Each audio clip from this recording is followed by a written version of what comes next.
Hello everybody, it's Carrie, and a lot of you may not know this, but I actually also work for the American Heart Association and for the Red Cross. I do a lot of teaching. I spend a lot of my time teaching at the University of North Georgia, and I get to teach for some of our phenomenal daycare centers here in town. I love you guys.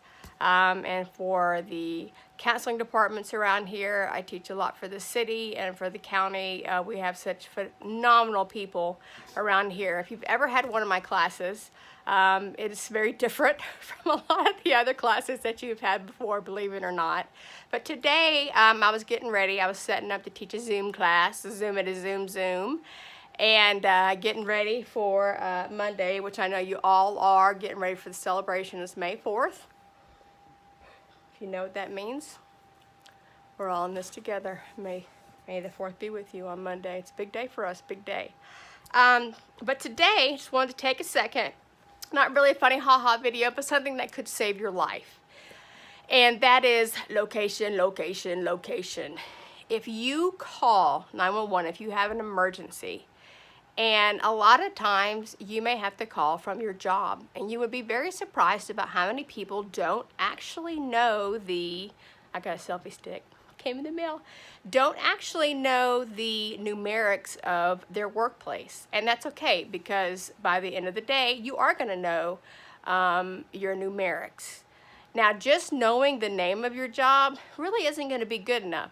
I need you to know a little something about people that work in the fire department and that work as EMTs and paramedics. A lot of them work a 24-hour shift, like say here in Lumpkin County, and then they go and they work another shift in Forsyth County. Some of them know very little about our county. So you can't just say, I'm out past, like a prime example, past Pierce's Station. They're not going to have any idea where that is, or stuff like Christie's Curves, or go past the All-Night Station. We have terminology here as locals that they're not going to have any idea. So you're going to be practicing, maybe today, maybe driving down the road when nobody's looking, maybe in the shower, it doesn't matter. If you had an emergency and had to explain to someone how to get to where you are, how would you do that? So you can practice if you had to explain how to get to your job. And a lot of job places aren't just a building. It could be where you would have to tell the dispatcher if they get here that they need to park out back, or it's the third story, or it's the second door to the right. You need to be very specific, because a lot of emergencies come down to seconds. Very much so when it comes down to getting to seconds and then being able to get to you. So know the numerics, but we also know how grateful we are as far as the world of GPS goes. The GPS can also take you to places that don't really exist. So beyond being able to give the dispatcher the GPS coordinates, it's also good to have a backup plan. So if I were to give directions to someplace, I'm going to have to do a fake address because we're still trying to do a 6-foot distance. I'd love to have y'all over. Maybe that'll be another video and we'll just have everybody over. But say I live like at ABC 123 Empire Strikes Back Street. And I say, it's 1859 Empire Strikes Back Street. And I would say, I'm the second driveway down from Arnold Gooch. Well, most everybody in town knows who Arnold is, but somebody might not. So I could say other things like it's exactly 1 mile past so-and-so church. Mileage is a great thing to do. So as we start to get out and about, as you have roads that you may turn on when you are getting to your house, start to, push that little button inside your car and actually use it for something besides, I don't know what that's even for. And so it might be where, like, say if you live on Camp Road, or if you live off of Oak Grove or some other places, it could be if you say, here's my address, it's off of Cavender Creek Road, you're going to go, 2.7 miles down Cavender Creek Road off of 19 North and then go, 2.6 miles this way. It is great if you can give exact mileage. That really helps. Avoid using things like turn at the 4 oak trees or the azalea bush. You would not believe the things that people say. And that is okay, especially when it comes to a true emergency. It is a panic mode, and the dispatcher gets it. And we have, by far, hands down, Lumpkin County has some of the most phenomenal dispatchers, I'm telling you, in the universe. Please, they are the unsung heroes of this town. So just hands up, they are fantastic. I love y'all very, very much. But the more information that you can tell dispatch on how to get to you, the better it is. So you can practice this. It's great. And you can practice on your phone. Call me, call a friend and say, hey, if I had an emergency, how am I going to explain how to get here? And you can try to practice explaining it without the house address. If you had to explain how to get to your house when it comes to different things in town, that's a really good thing too. Now, another thing I need you to be aware of is if you have a dog in the house, or you may actually have an attack cat in the house, which is great. I've got all kind of animals. Need to let the person on the other end of the phone know, because you could have some wonderful, fantastic, say, paramedic sunshine coming in trying to save your life, and all of a sudden the smallest chihuahua in the entire world jumps up and tries to attack him.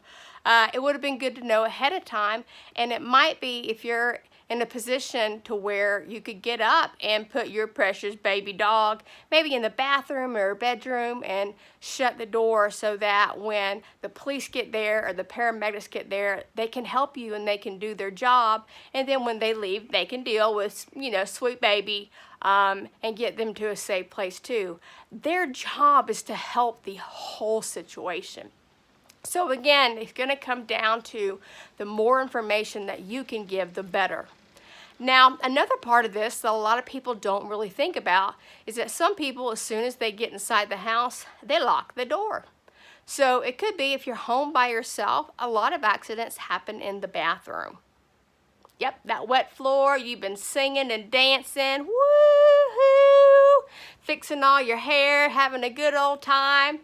And not saying, you have to have an extra towel to cover up or anything. They've seen it all. That's not the point of that. But if you do have to call and say, my house is locked, you are going to have to break this door down.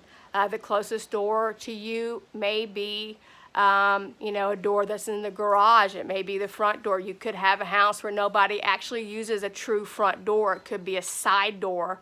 Or you could always have a hidden key outside that is under the, turtle that is by the oak tree. No, I'm just kidding. Remember, we said we weren't going to do that. But always, hope for the best, but plan for the worst case scenario. If someone has to come in to get you, we need to make that quick. We need to make something happen where they can do that. So we've got to where we're going to use mileage. And also, if you could have something like, if there is house after house after house, yes, it is the sixth house on the left once you turn on this road helps. Mailbox colors help. Making sure that the numbers on your mailbox are visible is wonderful. Having a name on a mailbox is great, unless you're in a situation where you don't need someone to know where you live. I've been wanting to get this unicorn mailbox, but I don't think my husband wants it, so that's okay. It's okay. Maybe next birthday. But just maybe it could be even something small if you have like a sticker on your mailbox or paint a little flower. I have a good friend on here on Facebook World, Heidi, and she found the most beautiful mailbox I've probably ever seen at the dump. Great find. That was some great artwork that somebody had. So do something a little bit different or kind of offset so that you can have something to verbally tell them so that they are looking for your home, your workplace, when they are coming to help you. That is great. So we talked about dogs, cats, mileage, know your workplace, and again, practice this. If you're inside of an emergency situation, it's a very surreal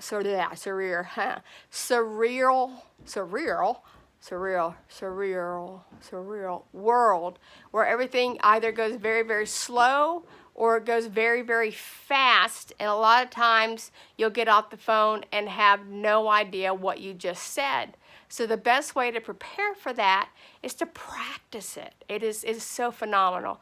Now, please don't call 911 and say, you know, Carrie, she told me to call you and practice. Let's not do that. You can call a friend and practice. You can practice with your cat and the dog inside the house. But go ahead and do have a dry run if you had to explain how to get to where you live and to where you work, and it will make all the difference. It's a little bit of a safety factor that you can have. On top of this, there's something else that's kind of emotional to talk about because it's very hard for some of y'all to make changes. And change is never truly easy, but without change, there is no growth. So I need to tell you that if your house is on fire, if there is smoke coming out of your house, that firefighters don't actually run in, they crawl in if they are coming to find you, if they are coming to save you. So you need to make your house safe for firefighters to be able to come and get you, and safe for you if they have to get you out on a stretcher. Is there room to do that? So have your house set up to be able to take care of you, to be able to save you, and to be able to make a safe place for them. It is very hard to let go of things for a lot of us. Believe me, I completely understand. But we're all in this together, and by the end of the day, our goal is to always be a better person. So this is just one of my tips. I gotta figure out that glare in my glasses. Of just how to set yourself up for a better you and a better situation if you do find yourself in an emergency. So know where you live, know where you work, know how to explain how to get there, and practice it. So I love you guys. If you have any questions, please let me know. I do all that I can to help, and enjoy this beautiful day. And I love you, and we're going to get through this. And don't forget May the 4th. Love you all. Bye.